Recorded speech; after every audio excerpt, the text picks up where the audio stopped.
나눔가족 여러분 반갑습니다. 오늘도 말씀으로 시작하는 여러분의 하루에 하나님의 은혜와 평강을 기원합니다. 오늘 말씀에서 하나님은 이스라엘 죄목들을 열거하시면서 그들을 향해 심판을 경고하고 계십니다. 특별히 사마리아 왕실과 상류층 여성들을 향한 심판의 말씀이 주어지고 있죠. 어제 본문에서는 하나님께서 이스라엘을 심판하는 이유와 근거를 나는 너희만 알았다, 너희만 사랑하였다 라고 하시면서 그들을 향한 특별한 사랑이 그 이유와 근거였다는 점을 말씀하셨습니다. 오늘 말씀에서는 그 특별한 사랑의 대상인 이스라엘이 바른 일을 행할 줄 모른다고 하시면서 좀 더 구체적으로 심판받아야 할 이유를 말씀하십니다. 하나님의 사랑에 정당한 반응을 하지 못하는 백성들에게 나타나는 모습은 바른 일을 행할 줄을 알지 못하는 모습이었습니다. 하나님을 사랑하게 되면 그분의 인격과 성품을 닮아 그들의 삶에서 탐욕과 쾌락의 얼굴 대신 정의와 사랑의 얼굴이 나타나야 하는 것이 마땅한 하나님의 기대였습니다. 그러나 이스라엘에게서 하나님의 기대와는 달리 오히려 이방보다 더욱 심각한 죄악의 모습들만 나타났습니다. 이런 이스라엘의 죄의 심각성을 지적하기 위해 하나님은 열방을 증인으로 소환하십니다. 블레셋과 애굽을 불러 모아서 이스라엘의 가득한 죄를 보게 하시고 그들을 심판의 증인으로 세우십니다. 하나님은 그들을 향해 모이라, 보라, 그리고 너희는 듣고 증언하라 하십니다. 아스돗의 궁궐들과 애굽 땅의 궁궐들에 선포하여 이르기를 너희는 사마리아 산들에 모여 그 성 중에서 얼마나 큰 요란함과 학대함이 있나 보라 하라. 자기 궁궐에서 포악과 겁탈을 쌓는 자들이 바른 일 행할 줄을 모르느니라. 여호와의 말씀이니라. 하나님께서 블레셋과 애굽을 사마리아 산으로 불러 모으신 이유가 무엇입니까? 사마리아 성중에 일어나고 있는 큰 요란함, 즉 학대와 포악과 겁탈을 직접 목격하게 하기 위함입니다. 큰 요란함은 샬롬이 완전히 사라진 어지럽고 무질서한 상태를 뜻하는 말입니다. 샬롬이 사라진 자리의 모습, 그곳에서는 학대와 포악과 겁탈과 같은 끔찍한 모습들만 나타나고 있습니다. 이스라엘의 죄의 심각성은 이방인들이 보아도 경악할 정도의 수준이었습니다. 사마리아는 거의 모든 악의 중심지가 되어버렸습니다.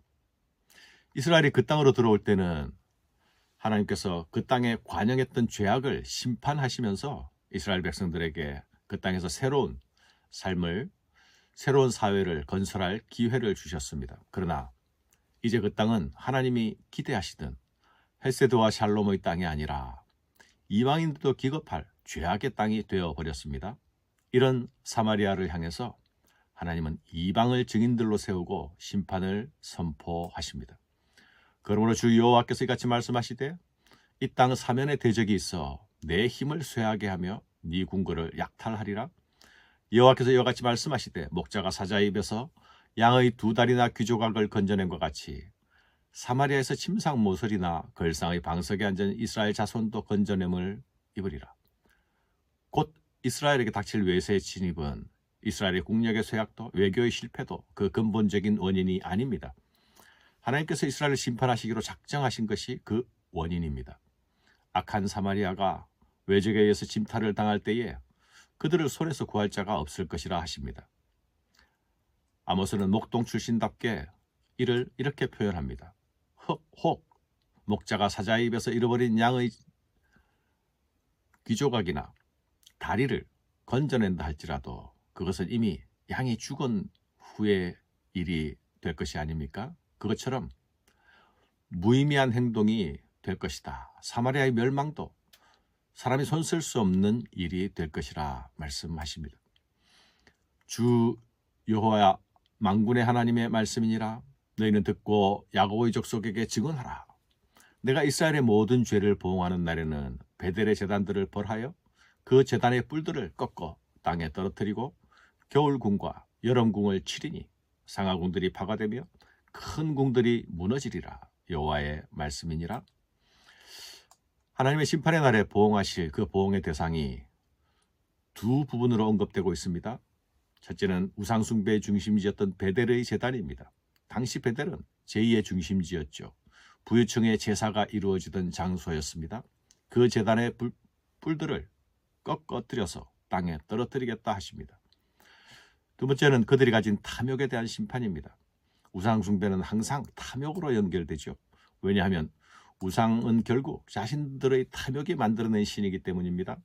탐욕에 대한 심판에서는 어떻게 나타납니까? 그들의 겨울궁과 여름궁을 치시겠다 하십니다. 화려한 상하로, 비싼 상하로 시장된 궁들은 파괴될 것이다 하십니다. 그들은 계절을 따라서 달리 사용할 수 있는 궁정을 각각 가지고 있었습니다. 상하로 시장된 그 궁전들이 지어지는 데는 가난하고 약한 자, 힘없는 자들의 피와 눈물이 담겨져 있었을 것입니다. 하나님이 심판의 대상으로 지적하시는 베델의 제단은 그들의 타락한 종교가 심판을 받는 것이죠. 상하로 시장된 궁전들이 심판을 받는 것은 그들의 타락한 사회가 받는 심판입니다. 포악과 겁탈과 학대가 난무하는 사회 속에서는 어떤 제의도 무의미합니다. 어떤 화려한 궁정도 인정받지 못할 것입니다. 사람들은 제의의 규모에 감탄하고 화려한 궁전에 감동할 수 있습니다. 그러나 하나님의 눈은 그렇지 않습니다. 하나님의 백성들 가운데 하나님의 헤세드가 흐르고 있는가를 살펴보십니다. 거기에 정의와 사랑이 강처럼 흘러날 수 있기 때문입니다. 사마리아의 산에 있는 바산의 암소들아, 이 말을 들으라. 너희는 힘없는 자를 학대하며 가난한 자를 압제하며 가장에게 이르기를 술을 가져다가 우리로 마시게 하라 하는도다. 하나님은 사마리아에 있는 여인들, 귀부인들을 향해 바산의 암소라 부르십니다. 바산의 암소란 기름지고 비옥한 땅에서 자라나 건강한 풀들을 먹고 자란 살찐 암소들을 말합니다. 이스라엘의 부유층 여인들은 살찐 이 암소처럼 퉁퉁 부어 있습니다. 그들은 힘없는 자를 학대하고 가난한 자를 압제하며 얻게 된 부당한 재물들로 살찌워진 것입니다. 그녀들은 심지어 자신들의 남편을 향해 술을 가져오라 명령할 만큼 방탕에 젖어 살았습니다. 하나님은 그런 암소들이 이제 도살장으로 끌려갈 것이다 하십니다. 하나님에 대한 두려움이 없이, 이웃에 대한 사랑 없이 쌓아 올린 탑들은 모두 모래 위에 세운 것과 같습니다. 한날 그것은 무너지고 사라질 뿐입니다. 그것을 위해 살았던 삶들도 심판받게 될 것입니다. 사랑하는 여러분, 하나님은 종교적 범죄에만 민감하게 반응하시는 분이 아니십니다. 자신이 가진 권력과 힘을 이용해서 가난한 자를 약탈하고 힘없는 자를 억압하는 사회에도 분노하십니다. 사랑의 하나님은 공의의 하나님으로도 나타나십니다. 공의가 사라진 자리에는 정당한 사랑이 자리할 곳이 없기 때문이죠. 오늘 우리가 사는 삶의 자리에 고아나 과부나 나그네와 같은 힘없는 자를 돌아보며 함께 가기 위한 어떤 노력과 애씀이 있는지 돌아보아야 하겠습니다. 나에게는 힘과 부를 자랑하며 쌓아올린 화려한 상하궁 같은 것은 없을 수도 있습니다. 그러나 하나님이 내게 주신 작은 힘, 작은 부가 있다면 그것이 하나님의 은혜를 반영해내는 사랑의 도구로 사용될 수 있어야 하겠습니다. 감사합니다.